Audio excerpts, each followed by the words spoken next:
Through song we pray, through dance we think of our loved ones.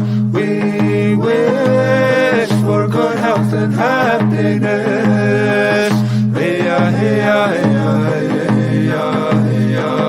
May we live in peace and harmony.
Well, good afternoon, Indian Country, our friends in Alaska.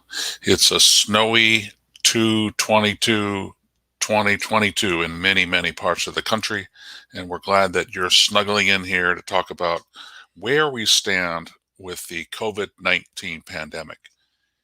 It's still with us 2+ years into the pandemic. A lot of the headlines say, well, infections are dropping, the rates are dropping. That's what a lot of the headlines are saying. But the reality is the pandemic is here. The variants continue to adapt and change in response. That's what viruses do, right? And because of our vulnerable ones, we know Native people have higher rates of chronic disease. Lots of challenges sometimes with poverty and income and ways of life, right, that have been put on people, and it's a challenge, right? And so masking up continues to be part of the equation here, and getting vaccinated. But we're here to talk about this. David Kenoyer is my name. I'm a member of the Rosebud Sioux tribe. Thank you so much for joining us. It's a snowy day here where I'm based in Minnesota, and we really appreciate that music from Shantae Standing Rock over the miles and up into the southeast Alaska, through south central, in the 5 regions of the state. We're going to focus a little bit today on Alaska, but what this pandemic is about really applies to all of Indian Country. This is part of the We Can Do This Indian Country campaign. We Can Do This. And it's sponsored by the U.S. Department of Health and Human Services and partners like the Indian Health Service. It's been a lot of work, right? There's a lot of folks that are kind of tired of it, right? People don't want to wear their masks anymore. People don't want to talk about it anymore. People want spring to come. All of that, yes. But how do we stay vigilant, right? And how do we keep having conversations with people who may not agree with a lot of what they're hearing in the news, right? A lot of our relatives and family members may have different opinions. How do we have conversations with them? So this is part of the We Can Do This Indian Country campaign. And our radio web hosts for this are Native Roots Radio, also based in Minnesota, Robert Pilot, and his very able boss, Emma Needham. Thank you to both of them for making this pretty seamless. And G&G Advertising is a subcontractor under the Department of Health and Human Services, which has developed a number of messages and spots targeting Alaska Natives and American Indians. And I want to play just a little snippet of one of those spots just to give you a sense of some of these culturally appropriate messages that really sound like people you know. And that's what we hope this conversation is today too, right? Just a familiar conversation with family and relatives talking about an ongoing challenge. So here's a little bit from the campaign, We Can Do This Indian Country. Do you know I love you so, and mommy will never let you go. To the stars and the sky, you'll always be mommy's little guy. Hey oh, hey oh, hey oh. We Can Do This Indian Country. Greetings across Indian Country from California, Minnesota, Upper Plains, down to Oklahoma, the Southwest, and to our friends in Alaska. It's been a long winter. Just a couple weeks ago, I saw a little snippet that up on the North Slope, they were having the Return of the Sun ceremony. Can you imagine, right? Weeks and weeks and weeks with very, very little sunlight. But this is the time for storytelling, right? The time for winter activities. And things are starting to bloom, right? When you look around the country, things are starting to green up a little bit. And it seems like it's been a long winter, and it's certainly time to start anew, right? To start anew, to prepare for summer and to prepare for the growing season and a whole new ceremonial cycle. Well, I want to bring in our first speaker, and we're so grateful to have Dr. Matthew Clark join us. He is the Alaska Chief Medical Officer, and he's also the chair of the National Pharmacy and Therapeutics Committee, which I believe is a fancy way of saying the COVID vaccine task force, Doctor. But thank you so much for joining us. How are you today? Thank you, sir. I'm doing well. How are you? Very good. We really appreciate your valuable time. I think one thing that we've experienced with having health practitioners in a series of these conversations, right, is just how just run people have been, and often not even having time to really sit here and think about some of the questions like, how are you? How are your colleagues, right? Have you had a chance to breathe a little bit, right? Because it's been just constant. And I don't know how, your training didn't prepare you for this, did it? It certainly didn't. I'm not sure that many folks were fully prepared for what we've been dealing with over the last couple of years. What is the state of the pandemic now in Alaska, Dr. Clark? The COVID pandemic has taken an enormous toll on Alaska Natives and American Indian communities. Like the rest of the country, the Omicron variant has been dominant in Alaska since late last year. The Omicron surge peaked in Alaska in mid-January and fortunately has declined significantly since that time. including test positivity rates and COVID-related hospitalizations. Similar to prior variants, trends in COVID-related deaths tend to lag case and hospitalization trends, but those are also beginning to plateau in Alaska as well. The CDC a couple weeks ago notified us, right, that the death rate in the American Indian Alaska Native community population had passed 10,000 folks. This was as of probably late January. So we got that news a couple weeks ago. 10,000 deaths from COVID or COVID complications. I think those numbers, right, when you hear approaching 1 million, right, for the total population, it's easy to see those numbers and not really think about them at that, macro level, if you will. But when you've had to treat patients and when you've had to have patients Facebook their relatives to say goodbye because they're not allowed to visit in the hospital, it sure takes a toll. How do you keep our guard up, right, Dr. Clark, given the fact that this isn't stopping, it's not over, it's not cured? Right. I think it's an important perspective. I mean, first of all, we reflect on the many lives that we've lost over the last 2 years to this disease and to the pandemic. I've lost beloved patients that I've cared for many years due to COVID. We think about children growing up without parents and grandparents that otherwise would have been there except for COVID and the pandemic. And, as you said in your introductory comments, it has been very challenging. I think a lot of people are tired of dealing with this. But I'm a naturally hopeful person. I have hope for the future. I do think that there's a light at the end of the tunnel. And I think that the important thing right now is that we recognize the fact that we have some tools that we can use to combat the pandemic, tools that didn't necessarily exist in the early stages of the pandemic. So as a hopeful person, realizing that we will get through this, I reflect on the importance of staying the course, and most importantly, ensuring that folks stay up to date on their vaccinations. We can talk about the vaccines in a minute, but tell us about some of those tools. The whole process, right, of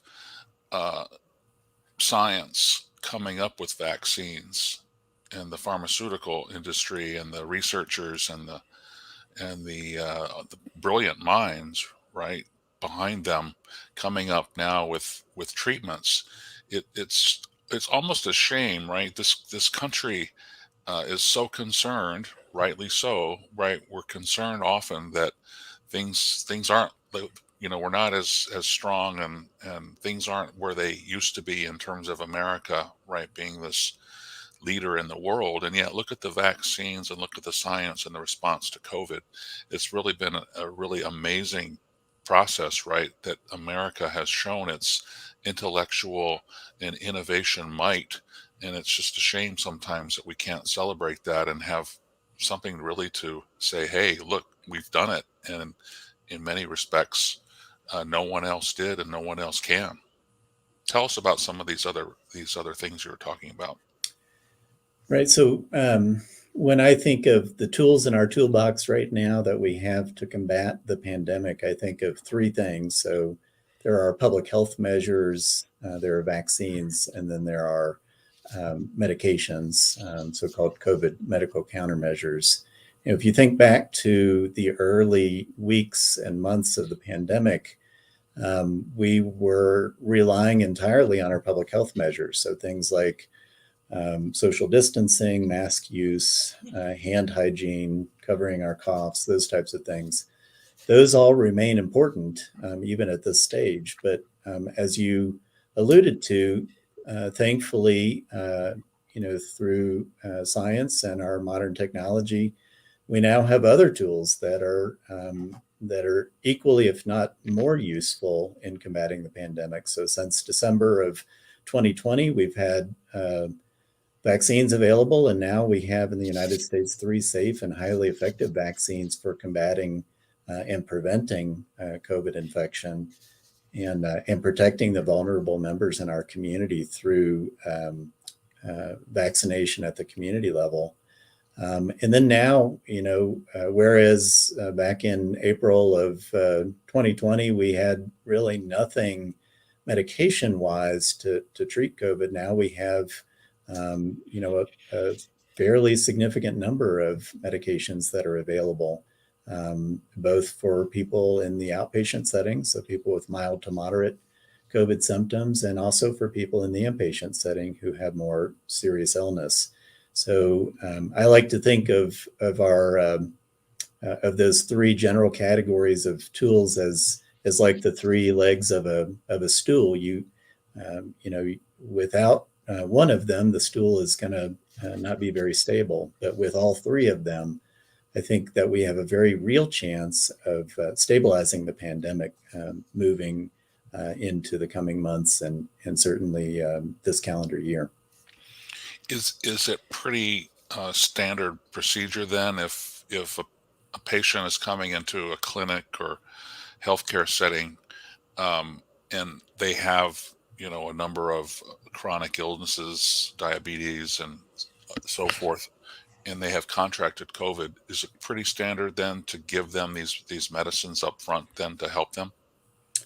Certainly. So, particularly for high risk persons, such as those that you've mentioned, people with chronic illnesses like diabetes, early recognition of infection is very important. And then responding quickly with the various medications that are available to treat those higher risk folks, especially, is an important strategy for reducing the likelihood of serious illness, the kind of illness that results in hospitalization or even death. So for high-risk persons with mild to moderate COVID, there are a number of medication options that are available in the outpatient setting to reduce the risk of serious infection.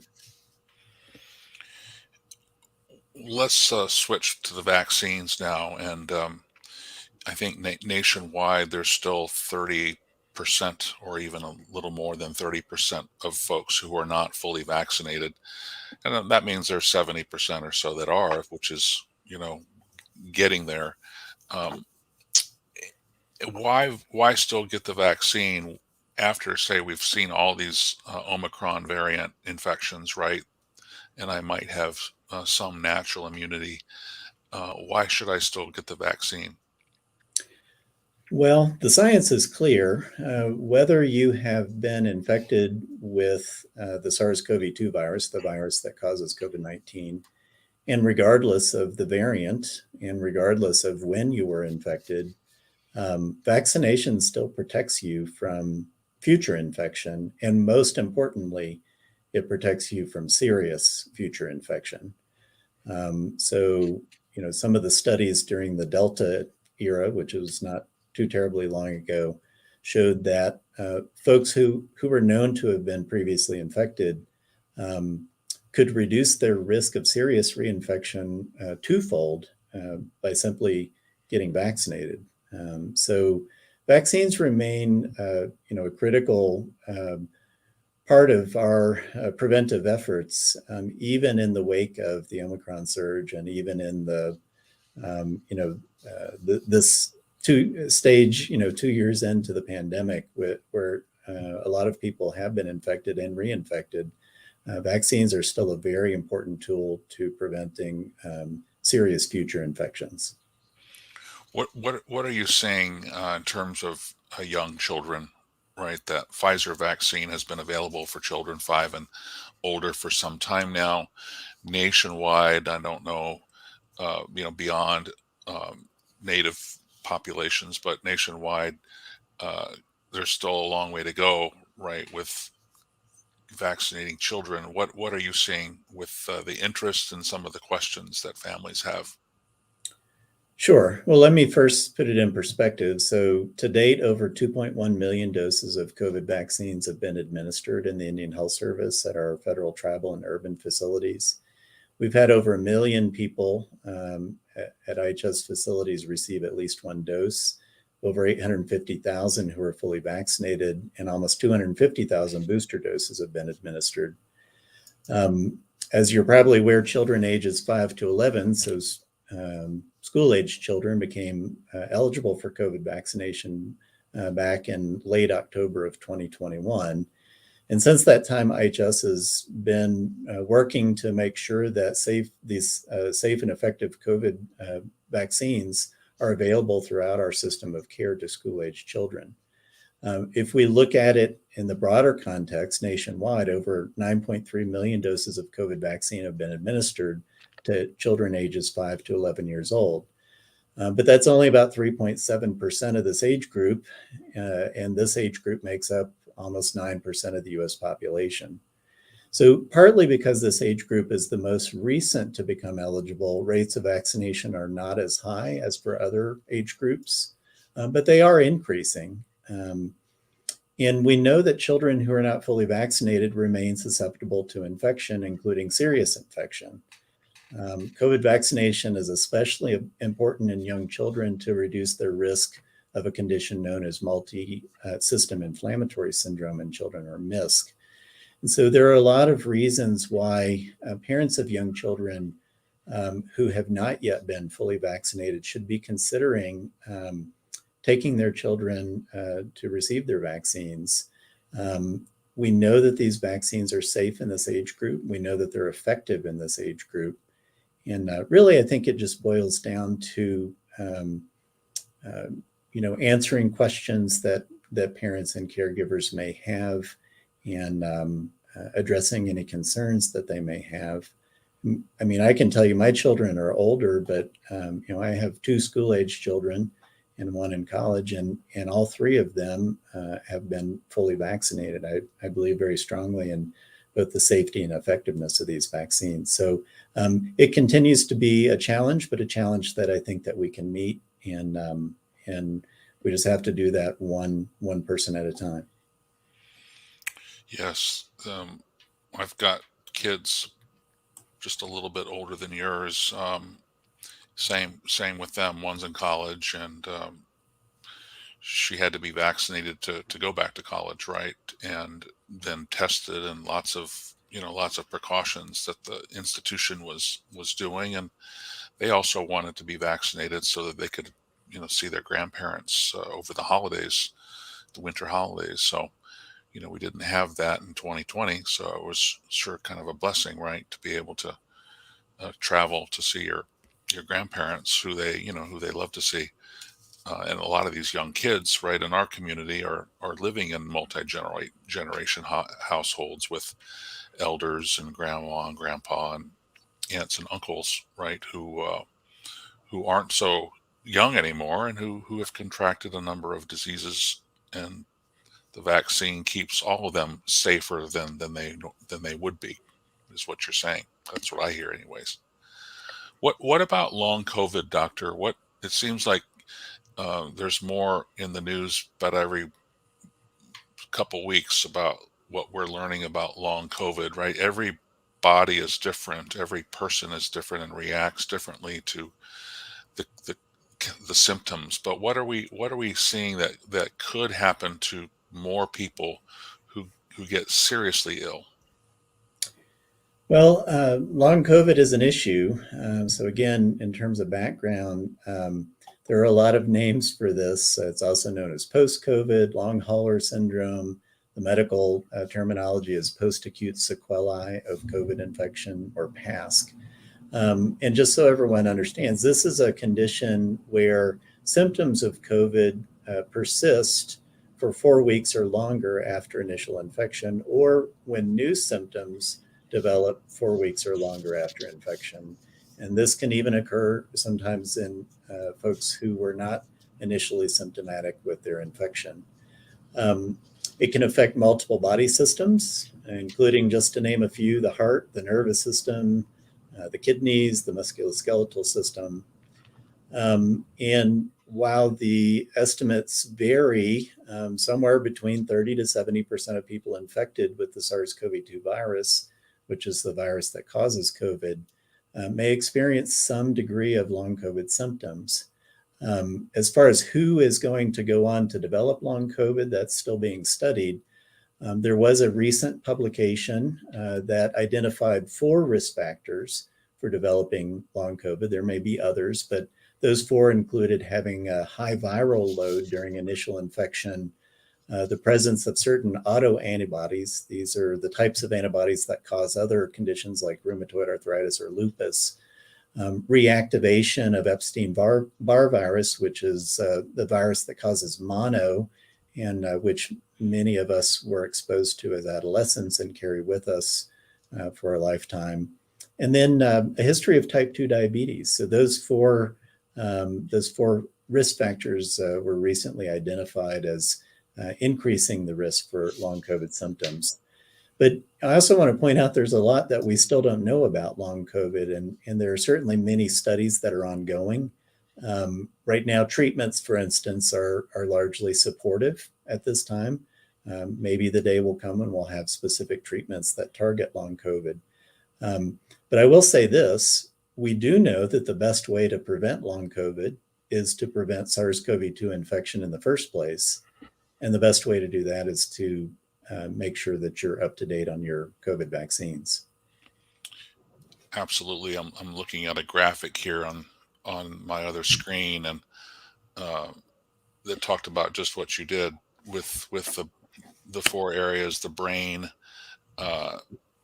low oxygen levels, right? Oxygen was such a challenge with severe symptoms, right? We remember lots of talk about the ventilators in the beginning and how doctors and practitioners have gotten better about treating people, right, to keep their oxygen levels high, but maybe that will lead to cognition problems. We've heard people talk about foggy brain and so forth, right? Lungs, obviously, if you're having a hard time breathing, that might continue. You mentioned the circulatory system and the heart and vascular damage, and that could lead to fatigue, because a lot of people, right, have talked about just being exhausted. And then the immune system, as you mentioned, I mean, that's the crux of all of this. Well, Dr. Clark, is there anything you'd like to add as we wrap up this segment with you? So I think the message that I would really like to get out there is that while we are 2 years into this pandemic, and while it's frustrating and we'd all like it to be over with, as I said before, I do think that there's hope. I do see a light at the end of the tunnel. I do think that we're moving in the right direction. But I think now is also a time that we need to remain vigilant and stay on our guard. And we need to use the tools that are available to us in order to continue to combat the virus until we get through the pandemic. And those tools include our public health measures, masking, social distancing, staying home when you're sick, getting tested if you're symptomatic or if you've been exposed. And then our medications, whether they're the antiviral medications or the monoclonal antibodies, for managing mild to moderate symptoms in the outpatient setting, as well as the medications we have available for people who are more seriously ill in the hospital. And then perhaps most importantly, that critical third set of tools we have, which is our 3 safe and highly effective COVID vaccines, not only to protect ourselves and to protect our children, but to protect our communities and especially the vulnerable members of our communities. If we could redouble our efforts on vaccination and ensure that everyone completes their primary series, that immunocompromised people get their extra dose, and that everyone who's eligible gets a booster dose, I think we could conquer this pandemic in short order. So that's the main message that I would want to get across. Well, thank you, Dr. Clark, so much for your time, your service. Please thank the other members of your COVID vaccine task force, if you will, and stay safe, stay healthy, and stay warm as that as that winter just won't let go. Thank you, sir. You too. All right, take care. Bye. That's Dr. Matthew Clark, the Chief Medical Officer for the Alaska area of the Indian Health Service. This is a conversation. We can do this, Indian country. We can do this, Alaska Native villages, Anchorage, South Central, Southeast, Aleutians. We can do this. And you heard the three areas, right? The public health measures, the vaccines, and if you happen to get quite sick after having contracted COVID, there's a number now of medicines that can alleviate those symptoms and avoid serious complications. And unfortunately, that we've heard with more than 10,000 deaths in Alaska Native and American Indian communities since the onset of the pandemic. This is the We Can Do This Indian Country campaign, and I want to show you, play for you another little snippet, another message that was created for our Alaska Native and American Indian populations, just to get the conversation going. So here's another sample, if you will, of the We Can Do This campaign. From day one, we welcome our children into the home. When they feel the want and the love, they grow very strong. No matter what tribe you're from or where you live, we all know how important our children are to our cultures. Protecting them from severe illness, hospitalization, and even death from COVID means getting them vaccinated. Everyone 5 and older is eligible for a COVID vaccine. We can do this. Go to vaccines.gov to find vaccines near you. Paid for by the U.S. Department of Health and Human Services. It's nice to see those ads pop up on my social media. I saw that young person with the drum on Native News Online earlier today. Now we're in for a treat, and I want to bring in our next presenter. Oh, What a treat! It's been a while. How are you? I'm great. How are you, David? I forgot how soothing your voice was. It's really good to see you. Thank you. And thank you for the invitation. Yes. Well, how's Heidelberg today? Is that you in your living room looking out over the water? It is, and it's chilly today. We are having another little cold snap, and but it's beautiful. The light's coming back, and the days are getting longer. So I wanted to just really emphasize Dr. Clark's message, because as you know, David, you visited Alaska, you've been out in the villages, you've been to different places. You realize the huge scope of our state. It's like so many different environments. I live in a rainforest. You were speaking to Dr. Clark, there's a whole different environment up there. And we vary from city to small towns to villages. And so it's really, really a different, but yet similar landscape to other people that are trying to say that, yes, we can do this Indian country, because we know how varied we are, but we're all in it together because some of our core values really focus in on our children, our elders, and I'm really glad you brought out some of the cultural aspects, because our elders who are now in their 90s, who, the few precious elders we have memories of those epidemics in the past. And the one missing factor was the services and the healthcare delivery. And so my hat goes off to IHS, to our health consortium in Anchorage for the outreach. They got on top of it. And the one thing I would say that is different now is that we do have science, we do have education, we have doctors, our own, as a matter of fact, which we need to acknowledge. And I don't have TV, as you know, David, but I get out in the world and I look around, and the messages that were being conveyed, the narrative that was being told to the nation about certain aspects of this horrible thing happening to us, this epidemic, was very mixed to me. I am a great believer in culture. I'm a great believer in science. I'm a great believer in medical help. In Indian country, as you know, in the past, we've had horrible delivery of service, and I'm just going to acknowledge that.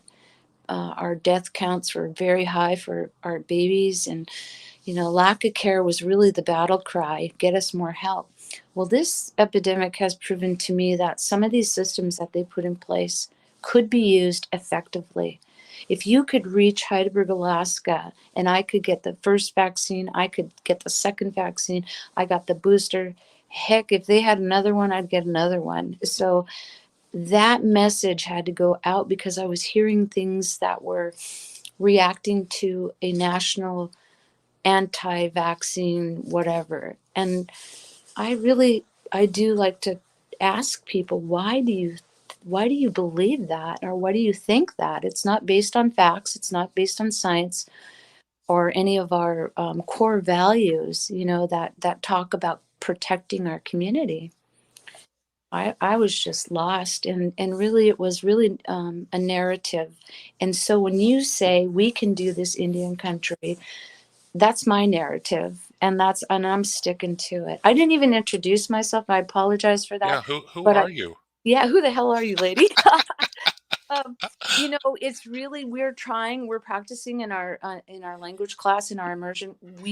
I would be saying, David. I would introduce you, because in our Mm, cultural way, you don't get up and say, I'm Juice. That would be embarrassing.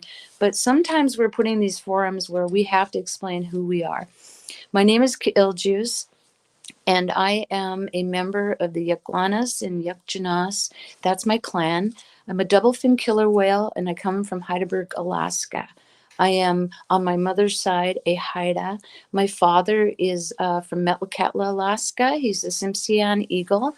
Um, and so I would have someone like David would acknowledge my family lines. I'd start with my mother, and I would explain that my name carries from my grandmother, Kiiljus. My mother is Haida from Heidelberg, and her family lines I would explain. Then I would come to my dad's side, because I always honor my father. But I just wanted to put that out there, because we're learning now, as we reconnect with our cultural ideas and identity, some of the things are not always user friendly for our culture. So I just, it's not really great to get out there and say, here's me, Lisa from Heidelberg. And I would never say that I was a leader. I would not say that. I would say instead that I am someone who is very involved in my culture, because that's where I get my identity, my ideas of leadership, my ideas of how to strengthen our nation through my own Gwagon, through my clan. So that's kind of just I I am the executive director for the Hadas Kilkrias Foundation, which is a language nonprofit created here locally in Heidelberg. And it was identifying our cultural losses, our language, protocols, things that we were missing out on. And so we started a nonprofit, and this has been one of our best years this last year. And so I'm also a newly elected director for Sealaska Regional Corporation. And that is an honor to sit in that seat, because I can try to represent the region.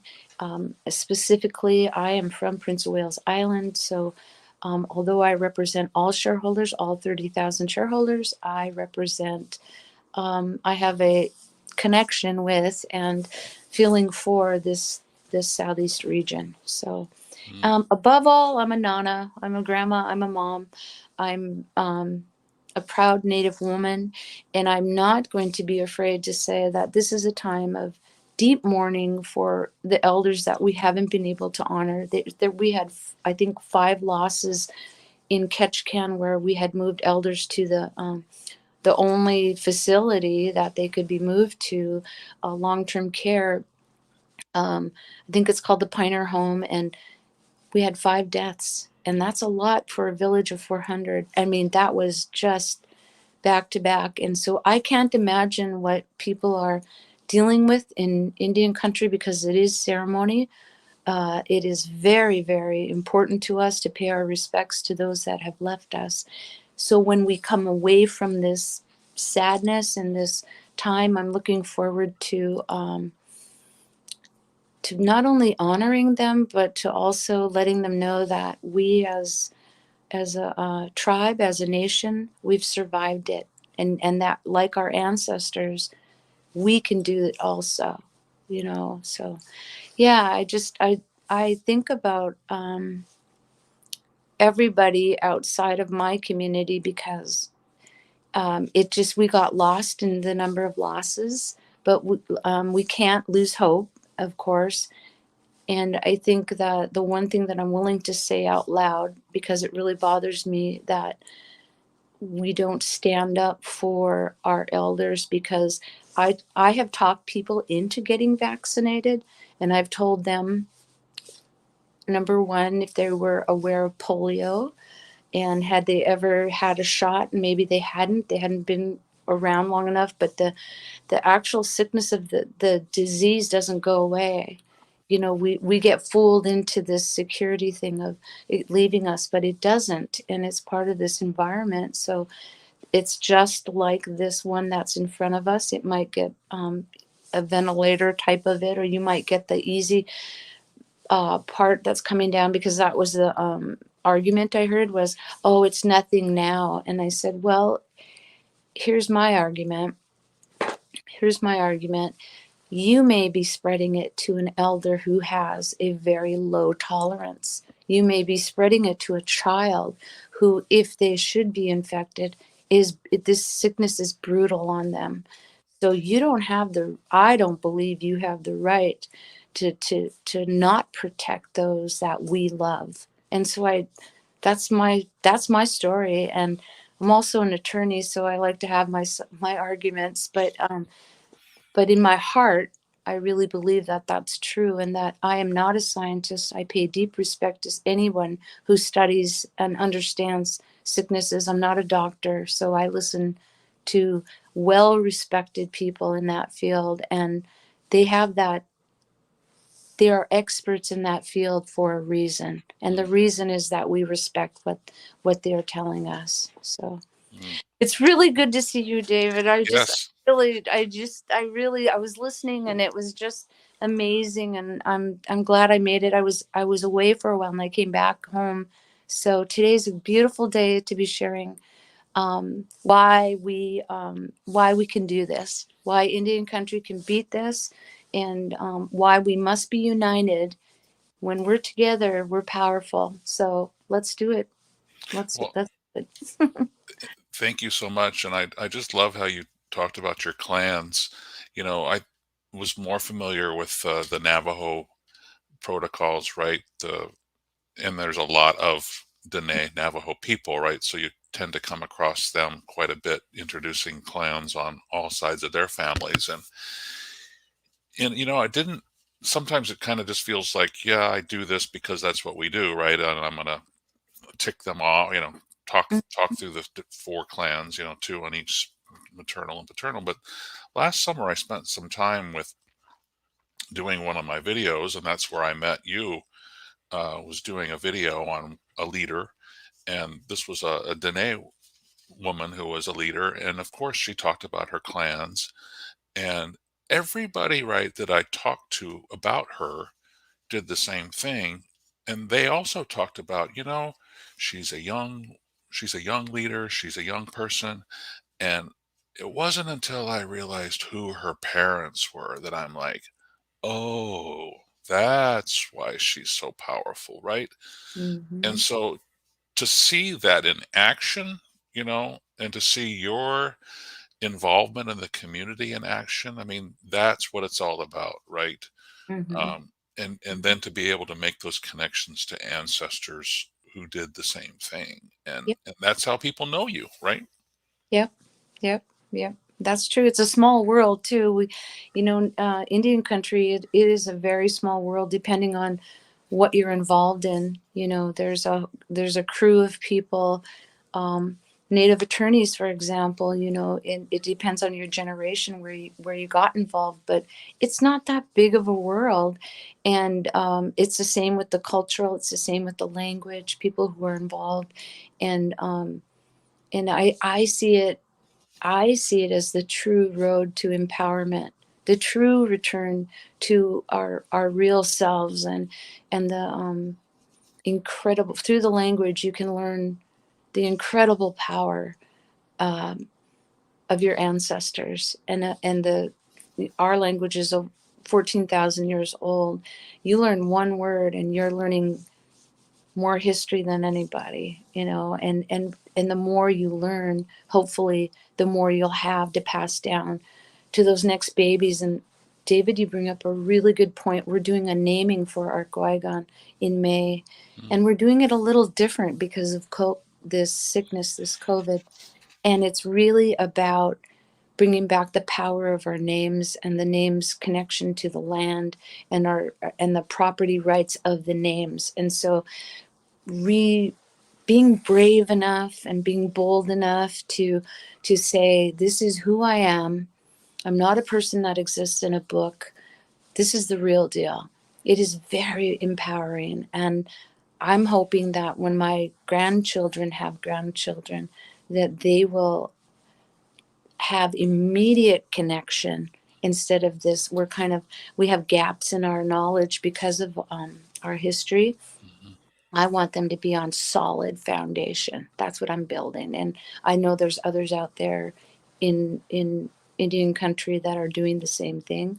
And I'm very proud of them, because the rewards are not this everyday economic scene that we're taught. It's so invaluable. It is so powerful. And I've seen it in action. Some of the scientists, the people that I'm surrounded by, always want to find their way back home, always, through whatever education. So, yeah. What has the practical impact of the pandemic been? I mean, I'm sure you stayed at home as much as you could at the Mm-hmm. beginning. I know the ferry service was impacted for different reasons, Mm-hmm. because you all are on the Prince of Wales Island, as you mentioned, and you're really the most southern right part of the Mm-hmm. state of Alaska's Yep. borders, if that matters. It doesn't matter to everyone that I know on your island, but Yeah. you're way down south and not Mm. too far from where the road would come in from Prince Rupert if we were driving to canoe to you. But what's island life been like in the It's been, pandemic? it went from a fear-based, you know, just everybody didn't know what was coming. Um, and I think when you're in a lot of trauma, that just magnifies everything. And I think that with and it kind of smoothed over to, oh, everything's okay now, you know, things are getting better. And then we went into round 2, and so it just extended out. And then it depends on what you're doing, but it did impact our economy. The grocery prices are out of this world right now. I mean, I recently, you know, the closest grocery is like 50 miles from here, and then Ketchikan would be the next. You know, you'd have to fly or go by ferry to Ketchikan, and the prices were super high in Ketchikan, but noticeably higher over here on Prince of Wales, and so it's impacted that.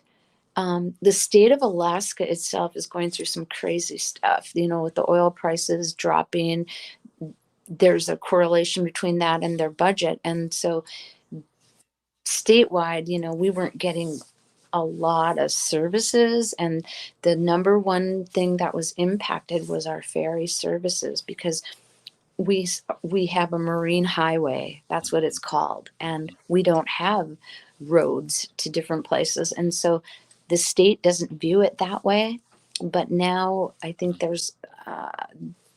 is some slight change, because we had some money come down, and they were able to move it into helping that ferry system through the state temporarily provide more services, and those are to all rural communities, you know, so to get to the hubs. And so yeah, it impacted everything, the price of everything. Mm.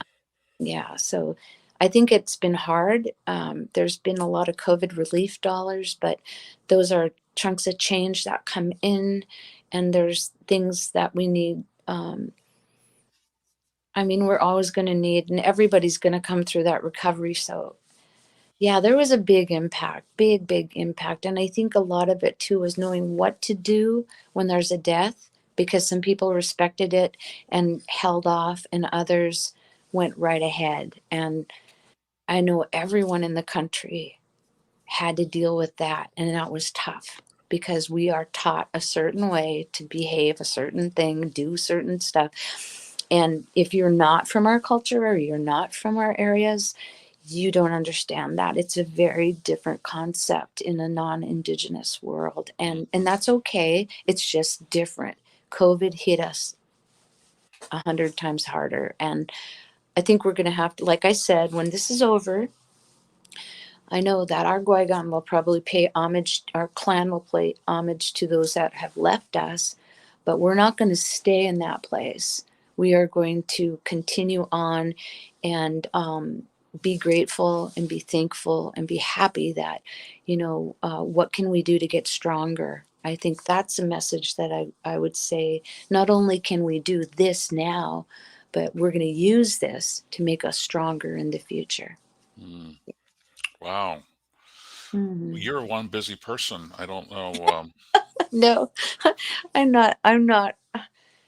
I love to stay busy because you're only gifted so many hours in a day. Spirit gives you so much to do. And when you finally get to a healing, really great place, it is rejuvenating. There's so much to do. And we're so fortunate we're here, right? Mm. Yeah. Thanks to our ancestors. Yeah. Well, it's fun to see you be Nana Grandma on Facebook. How many are you taking care of now? I have, I have a lot of kids that I've raised that were not my children. Hmm. And so I gave birth to two children. And so far my babies, my daughter, Verlaine, she has one son and that's it. I got in trouble for asking her when's the next one, and she's like, that's it. And he's graduating in June. Arion's graduating. And my other granddaughter was born. She's 2 years old in Washington. I'm so in love. We're so nuts in love with her. We're all going to move to Bellingham. So no. But I also have other grandchildren. I have Corinne. I have a girl named Anne that lives in Anchorage, and she's got 3 children. And so 2 of them were actually culturally adopted when she lived with me, Hmm. but then she's had another child. And so I have 3, 4, 5. Yay. Well, Yay me. that one in Bellingham, her hair is so black too. It's just I know. she's got Her an 80s. parents are like really mellow as jello. They're very laid back. She's a force. She's like, oh, I'm number one, Nana. And I'm like, yes, you are. she's she's gonna be our firecracker. Well, I wonder where she'll get that from. I don't know. Well, good luck with your naming. That sounds so special. It is. And Thank maybe you. we'll watch it on Facebook Live. Somebody can hold up the iPad and show us if some of it's viewable. Yeah, I don't know about that, but you'll be there in spirit. And like I always tell everybody who I love dearly, Kinlash Ista, David, keep doing good things because that's just who you are. Mm. Yeah. Well, thank you so much for joining us. You came in crystal clear. You look great. So make Thank some you. make some tea. Okay. Thanks for having me as a guest. I appreciate it, and keep doing good work. Bye bye. See you soon. Bye-bye. Well, that was nice to check in with Heidelberg, Alaska, the southernmost part of the string from southeast Alaska. When you look at Alaska, right, and you overlay the whole map on the lower 48, and if you put the North Slope at the North Dakota, Minnesota, the top of Indian Country, and the lower 48, at least in the United States, can't the rest of Alaska, the Aleutians go all the way down from Minnesota, North Dakota, down to Arizona, right? So that's how far the Aleutians string out. And then the southeast part would go down towards, the middle part of the country, Kentucky or so. Just a giant, giant state, as Lisa Lang pointed out, and everyone's different, right? The North Slope, Bethel, you name the village hub, South Central, the whole central Athabascan region, and the only way in, right, is right now when the roads are frozen, or otherwise it's a plane ride. So quite a giant, beautiful state, and very, very different. This is a conversation about the COVID pandemic in Indian country, especially in our Alaska Native communities, and really enjoyed Lisa's commentary from Heidelberg. And we're going to turn to another speaker right now. And I've also been very honored to know Cody EU Kapadik. And Cody, thanks so much for joining us. Tell us about your Yupik background and anything else you want to tell about your. Are you on caffeine these days? I know you've been on and off coffee. What's the latest with you? Thanks, David. I drink 1 cup typically in the morning, and then some kombucha tea, like a probiotic, and then maybe some green tea, but definitely not what it used to be. Trying to limit some of that. But waka winga did not kayu kamakacholak also nagvi Bristol Bay, Alaska Okmingunga. So I'm Cody Kapadik. I'm Yupik from Bristol Bay. Portage Creek Village is Oksuknagvi, Bristol Bay, Southwest Alaska. And yeah, we're all Yupik, and and I've heard and seen a lot of Alaska Native and Indigenous similarity, but like a lot of those Yupik or Yuk means real person or real people, and I've heard a lot of that in different Indigenous communities. So I really like that. Mm. And tell us about your name. I know we call you Cody because it's easier to pronounce, but you're using your traditional name. Yeah, more back on Cody is fine, but I like to hear my Yupik name EU. Doesn't have a definition meaning. It was just something that my uppa or grandpa gave gave me as a Yupik name. I guess from what my family knows, because I used to eat a lot when I was a baby, which meant cried so hard that I passed out. And I think that's because I had some big tonsils, and So, but yeah, it was just whenever anybody would call me Cody, he said not Cody EU. He was just very adamant, and he wouldn't call me anything else. Well, it's good to see and hear you. How has the pandemic treated you and your family and community? It's been definitely difficult at times, like it has been for many, I'm sure. A good amount of my family, has had it. Some of them twice now. One in the beginning, early on, before vaccines were available. I know a few of us had it, and then my grandma actually passed away from pneumonia after having it. Looked like she was going to beat it all, but then that just, I think, took her over the top. But she was almost 90, so she lived a long, good life. But it was definitely difficult.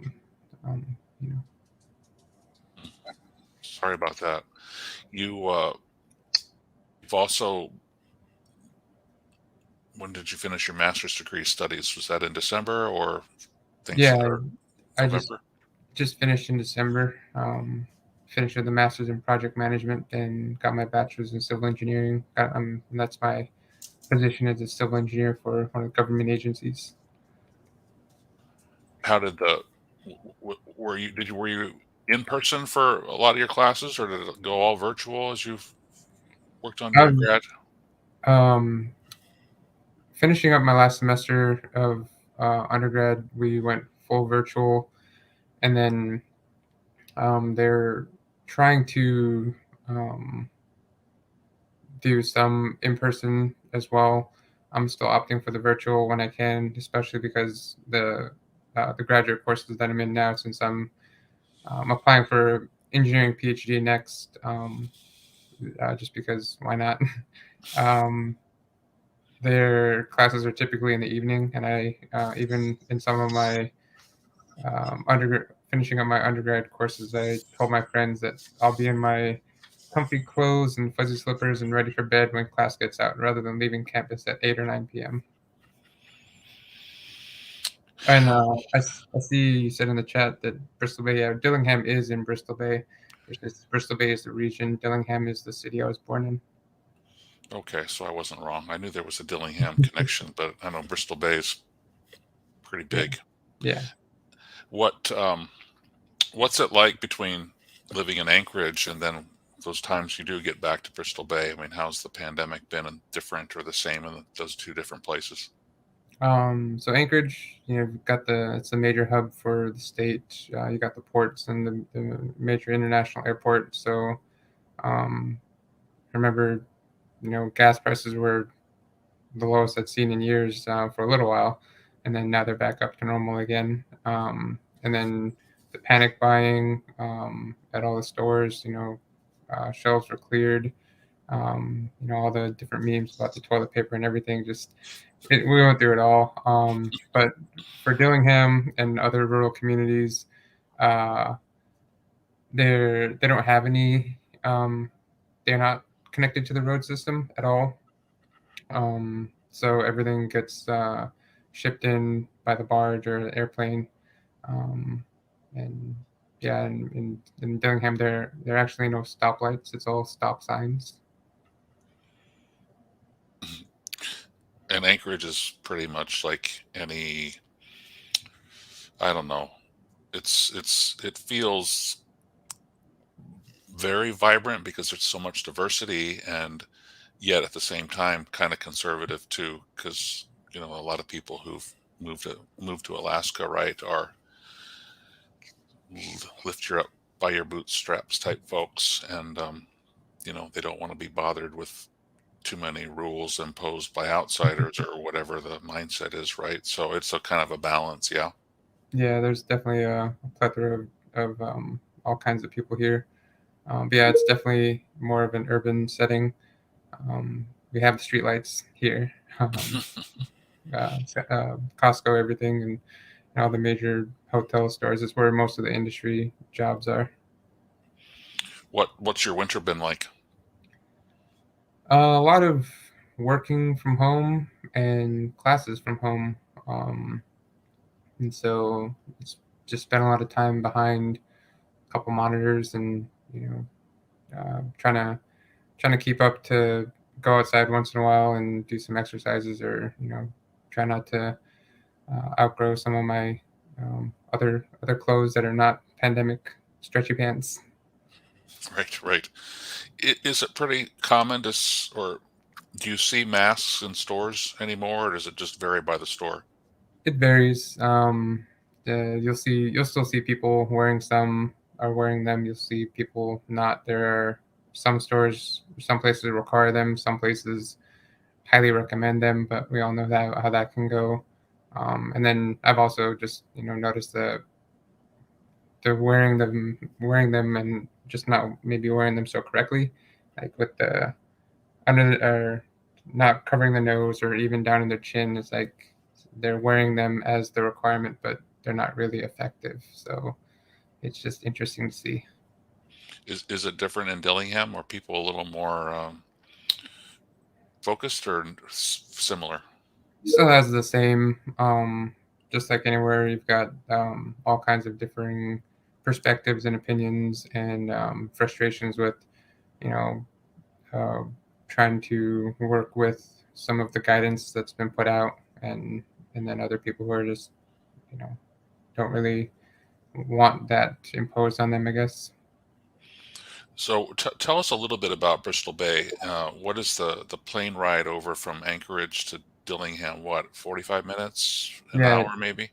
Maybe just under an hour. You feel at least in the small jet, you pretty much get up there, and then you're in the air for a few minutes, and then it feels like you're already going back down. It feels like you spend more time taxiing on the runway. Hmm. And then how many small villages then are accessible by road from Dillingham? What's it like? None accessed by road. Again, you'd have to hop on another small propeller bush plane to go to some of the other neighboring villages, or summertime, you go up and down the river to some of them. Wintertime, you wait till the rivers are frozen over enough to carry a snow machine, or we call snow machine. People look at me funny, and there's that. I guess the more uh, commonly known term is a snowmobile. It just sounds funny to say. For a lot of Alaska people, we say snow machine. Don't know how many villages, but it's just Dillingham is definitely the hub of Bristol Bay. Just like kind of like Bethel is for that region. Well, maybe when you get more stoplights, you can start calling them snowmobiles. Hey, stick with me, Cody. Just to give people a little more flavor of the different 200 plus tribal communities in Alaska. Recently, the state of Alaska's chief medical officer, Dr. Ann Zink, was on a Washington Post conversation, and she talked a little bit about the cooperation and the emphasis of the Alaska Native communities with the pandemic. So let's listen. It's a couple minutes of Dr. Ann Zink, Chief Medical Officer of State of Alaska, and Cody will come back to you. Okay. Yeah, honestly, I cannot think of a better partner during this pandemic than our tribes. We have 226 independent sovereign tribes in the state of Alaska, and their leadership, their partnership, their history, the fact that they were really decimated by the 1918 pandemic, and every pandemic and epidemic that has come through this world that we have documented has unfortunately disproportionately impacted Alaska Native people. That oral history played a huge role in the way that we were able to respond to and continue to respond to this pandemic on a regular basis. So, for example, early on, testing was coming in via different resources. We were manufacturing our own testing, and we found that if we were able to get communities the resources they needed, they were able to really mitigate and control the pandemic in new and unique ways. They were able to identify cases early. They were able to do housing and quarantine. If you look at our vaccine rates, they're actually highest amongst our communities that have the highest rate of Alaska Native people. Our Eastern Aleutian tribes is greater than 90% right now vaccinated in that region. And we built every aspect of our response in partnership with our tribes. So, for example, our vaccine task force at every single level had a tribal partner as well as a state partner, so that we could really see what the other one was doing and be able to move forward. And a lot of our success, we led the nation for about a month, and the most people vaccinated per capita was because of the incredible ingenuity of our tribal health partners, who are getting vaccine out by dog sled to elders in their house, or man baskets between fishing vessels, or snow machines on airplanes that were moving back and forth. They know their community. They know how to share information. They know what is a priority. I love being on meetings with whaling captains, where they're the ones who are leading the meeting, and I am just there to share the information about COVID, and they can make it apply to their community. So I really think we all need to lean into those trusted leaders in our community. What that looks like in New Jersey versus Upiyavik are very different. But regardless, be it a church leader or a whaling captain, these are our leaders in our communities that we need to continue to partner with to make sure that we're all thinking about the health and well-being of our communities. Snow machine. Yeah. She's a local. Yeah, I was just gonna say, even Dr. Ann Zink knows what's up. Cody, how do you think we keep staying vigilant? Earlier we heard from Dr. Clark from the Indian Health Service Alaska area, and he wanted just to stay. Don't let your guard down. How do we do that? I mean, you're a younger person. I'm sure some of your friends kind of have that. Oh, I'm fine. I'm healthy. I'm not worried about that. How do we keep on keeping on for the vulnerable people in our lives?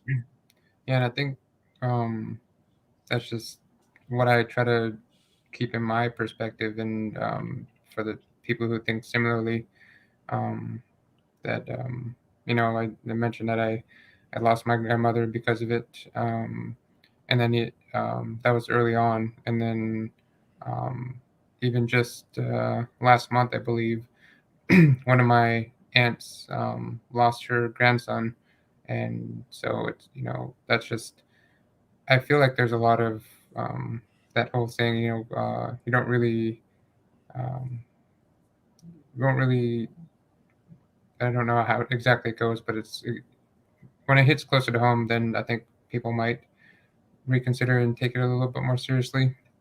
And so I just kind of keep that in my mind of, yeah, it's definitely, hit close to home for me a couple times.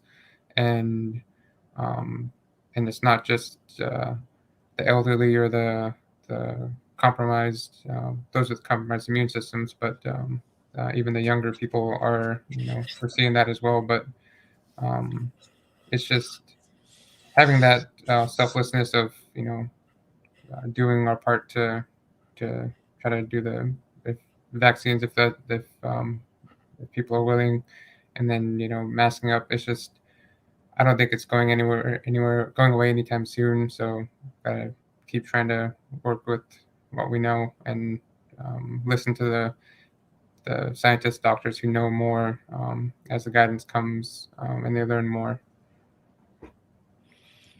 I know too that thank you for those reflections, and yeah, it'd be terrible to lose a grandparent during this time, which everything's so so up in the air, and a lot of stress just living, and then to have to go through that as well. I know you, through your studies and your interest in engineering and science, that you've been very involved with the American Indian Science and Engineering Society, in addition to what you do up there in Anchorage. And you've become quite close to the ACES, the Society's Council of Elders. What have they been talking about in terms of the pandemic? I know that the national conference 2 years ago didn't happen because of COVID, like a lot of people, right, canceled anything in person, and so it was virtual. We kind of had a hybrid conference last year, and it's still feeling a little uneasy, maybe getting better. But you tell me, what are the elders talking about? Yeah, um, there was only a few elders that came to the most recent national conference in person, and you're right. I'm now one of the few elder helpers who goes and assists with getting them to and from airport, or helping them with whatever they need getting to the sessions. And and I remember hearing from the staff that all of um, the student representatives, that was one of the first things that they said, that like, the elders aren't coming, right? Tell them that we love them, but we want them to be safe. And they were all considering that too, with their being older and respective any health issues if they have them. And so I think ACES did a great job of accommodating everybody and their concerns and needs, um, and it just moving forward with all the precautions that we can, risk management. That's part of the whole project management stuff, and it's just hopefully we can, and we were believe we were successful with the previous in-person conference. It's just a matter of um, working with what you got and being flexible, I guess. Are their spirits good? I mean, how are they at home, and what any wisdom that you remember hearing, or Yeah, just like anybody, they're human. They're just a little bit older humans, um, but they're. I love anytime I get on a call with them or meeting. It's just their conversations definitely don't. They sound very lively and young, and it's always fun to hear and laugh. So I think they're doing pretty well. I mean, just like anybody, I'm sure they've got their own worries, stresses, fatigues, but just like anybody, they're going through it the best they can. yeah? Um, thank you for connecting us to them. And what are you most excited about in your studies? I know you talked about going on to the PhD level and working, I'm sure, on with a lot of your day taking up by work and other responsibilities, what excites you about the next level of your studies? Um, I don't know if excite would be the right word. It's definitely going to be some time and energy to work. I like to say I don't really, maybe I don't like myself that well because I don't give myself much time of a social life. I just like to put more on the plate. Um, but no, more seriously, the uh, I figured it was I got into a program that would fund it, so I figured why not? It can only help and serve me better in what I can do. Um, but also part of the reasons why I'm wanting to do that is I learned from one of my professors that she's one of three Alaska Natives with an engineering PhD, and I just thought that was not enough. So I figured I'd go join and find a topic that I enjoyed and want to learn more about, and I think it's going to work out pretty well with the geotechnical aspect, with the participle, and then dealing with permafrost, climate change, and rural Alaska. And those are all areas that I come from rural Alaska, remote areas, and climate change affecting some of the rural villages are, one of the first impacted. So it's definitely meaningful. Hmm. We've seen some of the stories of communities too close to the river, and the Mhm. rivers are starting to get more hard to anticipate, where that flow is going to go, or if they're flooding, right? Mhm. I forget where that school was that they've basically condemned, all right, because this school was so close to the rising riverbanks. And you mentioned permafrost. Everything's kind of on this layer of land, right? It's really not stable, right? And that's getting worse with things thawing out, so to speak, right? Mhm. Yeah, permafrost. In the name, it's supposed to be permanently frozen, but it's with climate change, not so much.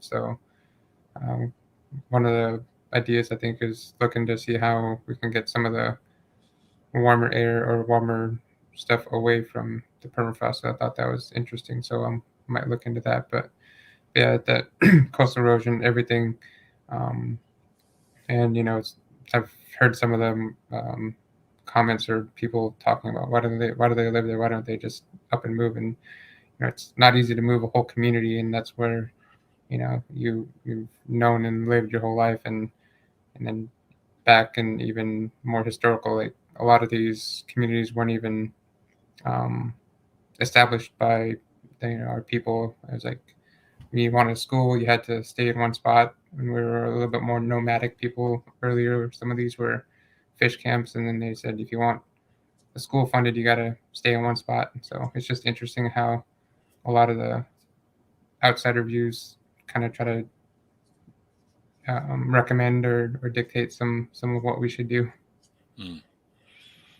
Interesting. What I had a question there, and it just left me.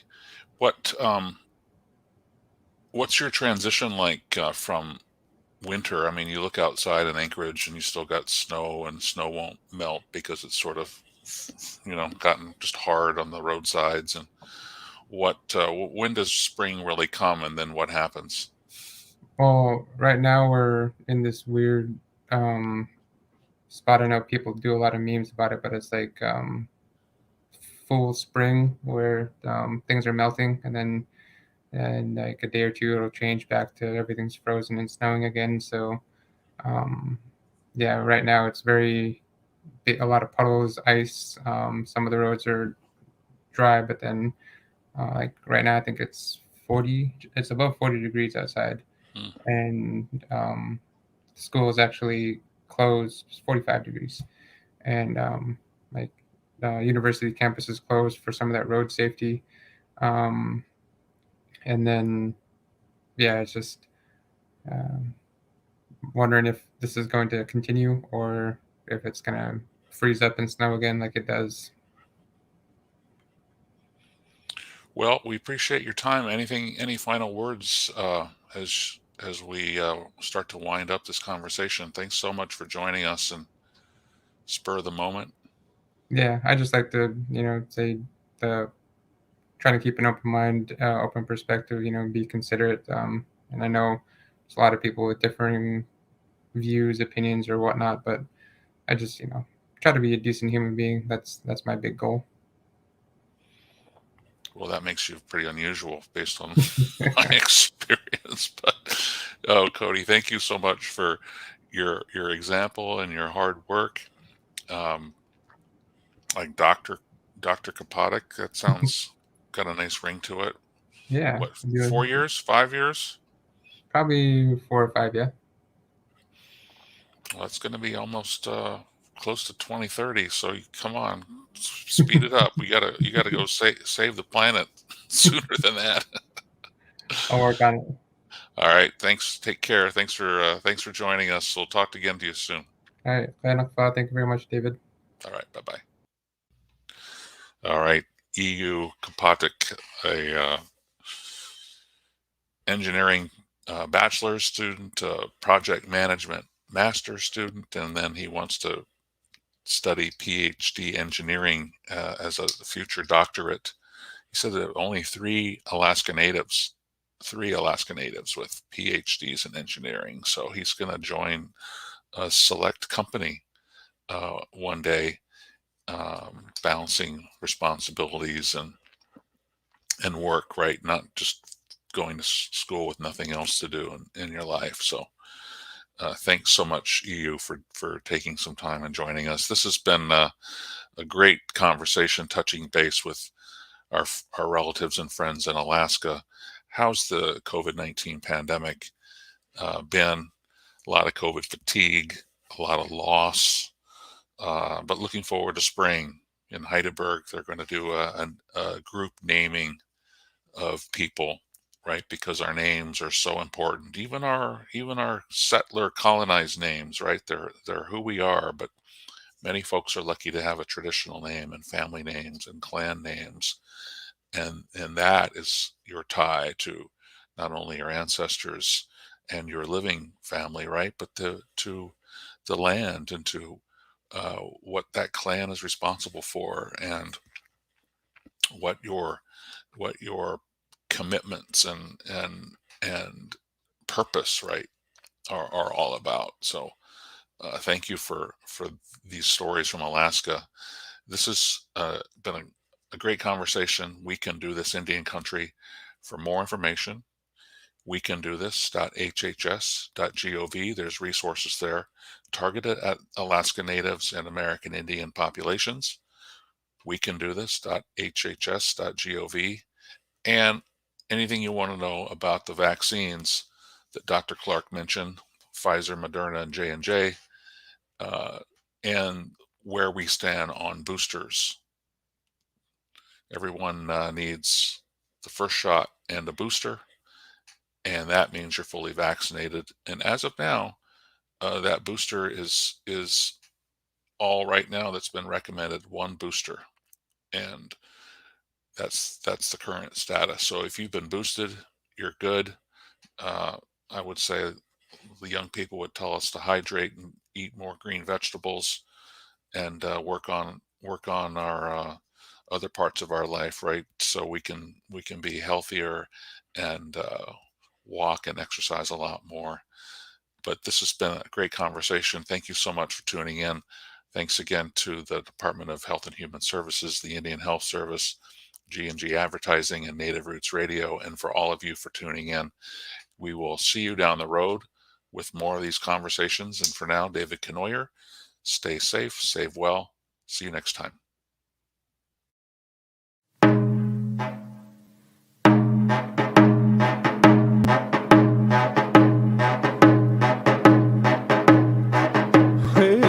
Hey,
Through song we pray, through dance we think of our loved ones.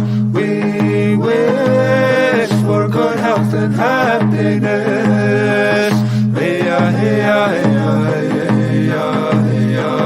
May we live in peace and harmony.